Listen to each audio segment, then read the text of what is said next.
Comment sortir la France du socialisme? Eh bien, il se trouve que David Lisnard et Sarah Knafo, dans cette table ronde pour le libéralisme devant 200 entrepreneurs, ont quelques petites pistes. Alors allons-y les amis, on va directement écouter notre amie Sarah Knafo sur comment sortir la France et les Français, donc bien sûr du logiciel socialo-bolchevico, soviético-communiste. Qu'est-ce qu'elle vous dit? Comment est-ce qu'elle nous le dit? On voit ça ensemble tout de suite. Ça alors, les finances publiques sont dans le rouge. Étonnant, je sais, il n'y a qu'à augmenter les impôts, sauf que plus on augmente les impôts, plus c'est la catastrophe et plus on est en faillite. Enfin, on est déjà en faillite, c'est juste qu'on ne vous le dit pas encore. Et le 7 juillet, la semaine prochaine, il y aura même une réunion de crise. Oui, il y a des réunions de crise qui se passent comme ça, derrière vous, après qu'ils aient dépensé votre fric. Absolument, tout à fait. Donc, solution de Sarah Knafo. Comment est-ce que vous pensez vous y prendre pour vraiment casser la baraque, là?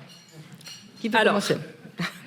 Vaste question, je vais essayer d'être courte et avenante, puisque maintenant la pression est sur mes épaules pour le rester tout au long du déjeuner. Oui, mais bon, ça va, ça m'est assez naturel. On ne peut pas forcer sa nature trop longtemps, généralement. Donc, comment est-ce qu'on va faire pour cette présidentielle pour réussir à amener ce programme qui est nécessaire, vital pour la France et urgent à mettre en œuvre? Je dirais qu'il faut faire une grande distinction quand on présente les choses entre deux notions. D'abord la notion de sacrifice et ensuite la notion d'effort. Oui, c'est à vous de faire les sacrifices et les efforts. Si on présente le programme qu'on doit mettre en œuvre comme un programme sacrificiel, en promettant que ce sera du sang et des larmes, que vous allez voir ce que vous allez voir, on va couper partout, on va raser gratis, on va tronçonner partout, là vous pouvez être sûr qu'on n'obtiendra pas de majorité. À l'inverse, si on montre qu'en réalité on ne propose pas un programme de rigueur ou d'austérité, mais un véritable programme d'enrichissement, alors là, on y arrivera. Non mais alors moi, Sarah, je veux l'austérité, mais l'austérité pour l'État à Fouera, on l'a dit toujours, députés, sénateurs, agences publiques, etc. C'est sacrifice, abnégation et austérité, mais pour l'État en supprimant des choses qui ne servent pas. Certainement pas sacrifice et austérité pour les Français, et puis quoi encore? Mais en étant sacrificiel et austère, envers l'État français, vous devenez généreux avec les Français, puisque vous avez coupé tout ce qui était inutile et qui est alimenté, telles des sortes, vous savez, de branches mortes qui sont toujours alimentées par la sève de l'arbre, mais en fait, ça ne donne plus aucune feuille. Et quand vous êtes au printemps, vous élaguez vos plantes et vos arbres pour qu'ils puissent repartir de plus belle, en coupant les branches mortes, peut-être même jusqu'au tronc. Et là, c'est exactement ce qu'il faut faire. Et c'est là qu'il faut faire la distinction entre le sacrifice et l'effort. Quand vous vous sacrifiez, c'est l'État qui vous demande de bien vouloir, vous, faire le sacrifice que lui ne fera pas. Suivez mon regard, c'est ce que vous demandez François Bayrou. Quand il disait « vous allez travailler 2 jours fériés gratuitement pour qu'on puisse rembourser la dette ». Et là, si on regarde les chiffres, vous savez peut-être que j'aime beaucoup les chiffres, ce que rapportait à l'État le fait que les Français travaillent gratuitement 2 jours fériés, c'était 4 milliards par an. Imaginez, 4 milliards pour rembourser 3 400 milliards de dettes. Ça donne envie de se pendre. Personne n'a envie d'aller faire tout ce sacrifice pour essayer de corriger les erreurs d'une classe politique qui a fait n'importe quoi depuis, au minimum, 1974. Parce qu'à chaque fois, ce sont des gages de vertu, toujours. C'est comme la journée de la solidarité. Pour nos pour les personnes âgées, qui en fait n'aboutissent à rien. Où est-ce que va cet argent?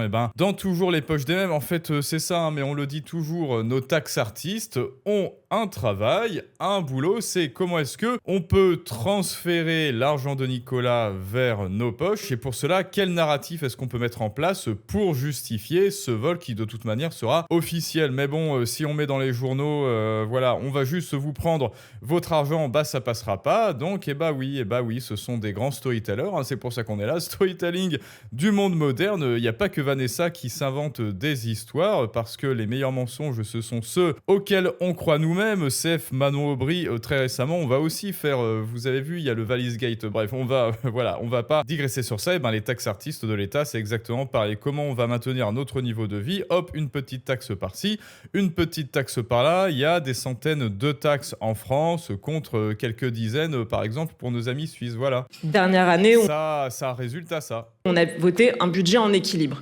À l'inverse, la notion d'effort, c'est de dire aux Français, certes, vous allez travailler, mais vous allez percevoir, vous, et immédiatement, le fruit de vos efforts. On ne demande pas aux Français de le faire pour leurs petits-enfants, leurs arrière-petits-enfants, pour des notions abstraites et macroéconomiques. On leur dit de le faire pour eux-mêmes. Si vous travaillez, vous percevez immédiatement le fruit de vos efforts. Et comment ça, immédiatement? Alors, j'en viens. Merci. Immédiatement, ça veut dire plus de taxes sur le super brut, là, les prélèvements, allègement des charges patronales, sauf que pour ça, il faut démanteler ou même démantibuler le narratif du méchant patron et aussi le narratif de ce socialisme patent français que l'on se trimballe depuis les Lumières. Et donc, c'est pour ça que je vous dis toujours, en fait, c'est bien de voter un tel pour 2027, mais comme je vous le dis, c'est toujours et ce sera toujours un homme providentiel, un Jésus providentiel qui peut-être n'arrivera jamais, car en réalité, ce qu'il faut, c'est changer les mentalités. Les Français sont socialistes par nature, c'est même presque inscrit dans leur ADN. Oui, s'il te plaît, et ta providence, prends soin de moi et prends tout mon fric, sauf qu'au final, on donne du fric et on ne reçoit rien en échange, mais comme c'est inscrit dans notre ADN, ça résulte par on continue de voter Macron, on continue de voter Emmanuel Grégoire, même si vraiment en flagrant délit dans les journaux, il y a oui parfaitement, je vous pique votre argent, oui parfaitement. Anne Hidalgo, non mais quand même c'est fort ça, Anne Hidalgo pique dans ses frais de représentation, des faux frais pour Tahiti, là, etc. On va pas revenir sur ça. Et qu'est-ce que font les Parisiens ? Hop, on va continuer de voter pour elle, pour Emmanuel Grégoire. Mais oui, absolument, tout à fait. C'est presque comme si c'était un réflexe pavlovien à leur corps défendant. Ils votent pour ça. Et donc, oui, je maintiens que c'est une question de mentalité. Ce sont les mentalités qu'il faut changer. Et pour ça, il faut absolument peser dans le débat d'idées et gagner la guerre de l'attention. Mais on en reparlera. Merci beaucoup, Sophie, de faire mes transitions. C'est parfait. Allez. Donc, j'en viens à l'aspect concret. L'objectif et la ligne que je défends, c'est de dépenser moins, que l'État dépense moins pour pouvoir taxer moins, pour que les Français gagnent plus. Donc, de faire des économies. Ça, je pense que c'est clair. Il n'y a rien de plus simple, mais comme on est abonné aux complications, pourquoi faire simple quand on peut faire compliqué dans le monde socialiste bolchevique français ? Massif, je vous ai apporté la liste avec moi pour ne jamais parler dans le bolchevique français. La simplicité nous paraît compliquée et inatteignable, alors que, oui, c'est simple, puisqu'il suffit de supprimer des taxes, des fonctionnaires, des impôts, etc. Et si l'un de vous me la demande, je me ferai un plaisir de vous dévoiler milliard après milliard toutes les économies qu'on va faire, dans l'optique de pouvoir ensuite baisser massivement les impôts. Et là encore, je peux vous en citer. Il ne s'agit pas juste de dire on va alléger les charges et puis de vous laisser comme ça avec des grands mots que tout le monde vous a répétés, mais de dire précisément quels impôts on va supprimer. Je spoil d'avance la suppression des impôts de production, qui est nécessaire. Je sais que dans la salle, certains les paient, et ces impôts qui sont économiquement absurdes et qu'il faut impérativement supprimer, pas alléger, pas baisser de X%, supprimer. Les droits de succession de la même manière. Et ensuite, les charges sur les salaires. Donc ça, c'est le gros morceau, c'est 90 milliards à rendre aux salariés, ce qui implique la plus grosse augmentation salariale de toute l'histoire de la Ve République, à savoir plus de 10% de plus sur tous les salaires. Alors, stop. Pour commencer, évidemment, parce que ça devrait pas être 10%. Là, on a 60% de prélèvement de A à Z jusqu'en sortie de chaîne. 10%, ce sera pour commencer. C'est pour ça, moi, je vous dis, après, moi, j'avoue, je suis un peu radical sur l'élagage de l'État. Pour moi, ça devrait être minarchisme. Voilà, minarchisme clair et assumé avec juste, oui, on finance armée, justice, pourquoi pas, parce qu'on est un peu généreux. Voilà, on reste un peu socialiste. Tiens, et si on finançait l'armée, voilà, bon, les routes, même s'il y a beaucoup de privatisation, ça devrait rester comme ça et c'est loin d'être infaisable, mais 10%, on va dire oui, c'est pour commencer. Et après, petite fermeture du Sénat et autres. Comment fait-on reposer, parce que ce que Sarah vient de dire est très intéressant, comment fait-on reposer le modèle social français autrement que sur le travail ? Alors, plusieurs choses. D'abord, pour répondre à la question fondamentale, ça ressortait des propos de Frédéric Dabi, c'est-à-dire qu'il n'y a pas un problème de demande politique. C'est ça, il faut bien le comprendre. À part dans certains milieux, certaines grandes villes, etc. Il y a un problème d'offre politique qui est pléthorique et qui est à côté de la plaque. Or, donc la question, c'est comment on arrive à gagner dans un pays qui est sous perfusion publique. Comment on arrive à gagner les élections. Et ensuite, vous rappelez, sous perfusion, le français, enfin l'État français, qui est sous perfusion et nourri par les gélodiettes de nos taxes par intraveineuse. Vous voyez, peut-être que David Lisnard regarde cet insigne. Une fois qu'on a gagné les élections, comment on arrive à réformer le pays et à ne pas créer la révolution. Comment on arrive à gagner alors c'est peut-être performatif ce que je dis, mais moi, de mon vécu à la fois en entreprise, encore récent, il y a eu un cabinet d'audit, des commerces, etc. dirigé un centre de congrès aussi. Mais de mon vécu aussi de maire, de praticien. Moi, je suis un praticien. Hein, voilà. Il faut le comprendre, mais c'est ce qui est formateur. Je retire une chose, c'est qu'une immense majorité de Français sait que la France a besoin d'un patron. Je le dis partout. Je ne le dis pas qu'ici. C'est pas un mot péjoratif. Certains qui travaillent avec moi le savent. Ça fait des années, je dis, voilà, ils veulent un patron. Quand je me suis présenté à l'américaine, tout le monde me disait qu'on n'arriverait pas à baisser la dette, qu'on n'arriverait pas à baisser la fiscalité. Alors, très intéressant, hein, où on le dit aussi, la France a besoin d'un chef d'entreprise. On va finir de l'écouter. Après l'entretien, ça dure 1h30, plus d'1h30. Après, on va débrief. Qui avait eu des aventures de clientélisme, que de toute façon, il y avait une telle ponction croissante de l'État, et ça c'est vérifié, puisque l'État nous a pris 240 millions d'euros sur les finances depuis 2014, de la commune. Et pourtant, on a baissé la masse salariale de 20%, sans transférer, sans faire du hors-bilan. Hein. Ce sont les agents maintenant qui me font le CAPEX, qui me font l'investissement. Parce que c'est eux qui me proposent les investissements pour les gains de productivité.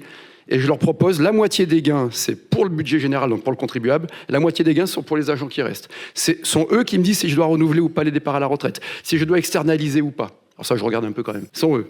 On a baissé la masse salariale, on a baissé la dette en 12 ans de 82 millions d'euros. On vient de baisser la fiscalité de 3,6%. On a multiplié par 10 la capacité d'autofinancement. Dans une ville qui a un taux de pauvreté de 21,5 historiquement, parce que c'est une ville d'immigration pauvre, presque 40% d'immigrés, très élevé. Le taux de pauvreté à Paris, c'est la moitié. La France, c'est 14, c'est 13,8. Ici, on doit être, pas dans la salle, mais dans le quartier, on doit être à 6% de pauvreté. Dans le quartier, dans la salle, encore moins. Donc, pourquoi ? Et sans un jour de grève. Alors, tout le monde me prédisait l'enfer. Tout simplement parce qu'il y avait une vision qui était tracée, des objectifs et du pragmatisme dans l'action. Voilà, alors ça, c'est ce qui manque. Hein. Après, on débriefe le pragmatisme dans l'action, bah ça... Le pragmatisme dans l'action, ce qui est très différent de vos politiques actuelles qui n'agissent pas en fait. Hein. Vous avez vu, alors, qu'a fait Macron là ces derniers mois ? Bah rien du tout, il a voyagé. Il a voyagé avec votre argent. Bon, les députés, bah voilà, on voit Manon Aubry sur son voilier. Et après, oui, on va faire le Valise-Gate. Ne vous inquiétez pas pour le Valise-Gate, on va le faire. Et qu'est-ce qu'ils font au juste à part vous mettre des bâtons dans les roues et s'augmenter eux-mêmes ? Parce que pourquoi pas ? Parce que l'inflation et augmenter vos impôts, eh ben rien du tout. Alors que quand vous avez une vision pragmatique, eh ben, c'est-à-dire une vision affairiste, là, on revient sur des bases saines. Mais comme je vous le dis, c'est avant tout une question de mentalité française. Et c'est pour cela, alors je suis peut-être un peu fataliste, mais là, comme ça, en l'état, eh ben, les Français continueront de voter bolchevistes, ils continueront de voter socialistes parce que la politique et l'économie, ça se fait aussi et avant tout sur le changement, une fois de plus, de l'ADN et des mentalités. Donc, méthode de conviction, tout comme le dit Sarah aussi, hein, déconstruire les narratifs officiels avec le meilleur modèle du monde, hein, le modèle social, socialiste, que le monde entier nous envie, simple sentiment d'insécurité. Non, c'est pas un sentiment, c'est on est en insécurité. Le modèle social français est l'un des plus coûteux au monde et vraiment, je vous le dis, l'un peut-être en termes de ratio efficacité-coût, l'un des plus délétères, l'un des moins efficaces. Ici à Chypre, on a ce que l'on appelle la Yessi, on cotise moins et on reçoit plus. Hein. Tout est, bah voilà, vous allez voir un spécialiste, c'est 6 €, vous l'avez dans la semaine et 6 € s'il vous plaît pour un spécialiste que vous avez dans la semaine, alors qu'en France, c'est dans 6 mois, c'est pas dans la semaine, et vous le payez des cents et des mille si vous n'avez pas la mutuelle, hein, parce que le système social que le monde entier nous envie, apparemment, c'est pas suffisant. Proposition centrale, donc réduire dépenses inefficaces et les charges liées à l'immigration incontrôlée. Ça alors, plus gaspillage, hein, ça je pense que le gaspillage, on l'a très bien vu, baisser impôts et cotisations, égale ça alors, hausse du salaire net, bah oui, X plus Y égale Z, voilà, c'est une petite équation qui est simple, efficace, mais apparemment, vos politiques ne savent pas la résoudre. Alors, c'est pas qu'ils savent pas la résoudre, c'est juste qu'ils ne veulent pas la résoudre, bien sûr, et qu'ils ne sont pas là pour ça. Et je pense que vous le savez, parce que vous le savez également, il y a les idées, mais également votre argent qui est le nerf de la guerre. Hein, et pour rétablir l'ordre naturel des choses, bah, vous devez faire savoir travailler votre argent pour vous, pour votre retraite, pour votre capital, et non plus pour les leurs. Et pour cela, bah, il y a la classe de maître masterclass à Fouera en description et en commentaire. Maintenant, c'est à vous de me dire ce que vous en pensez. Les amis, je vous dis à tous à très bientôt pour un prochain Storytelling du monde moderne, mais ça, c'est une autre histoire.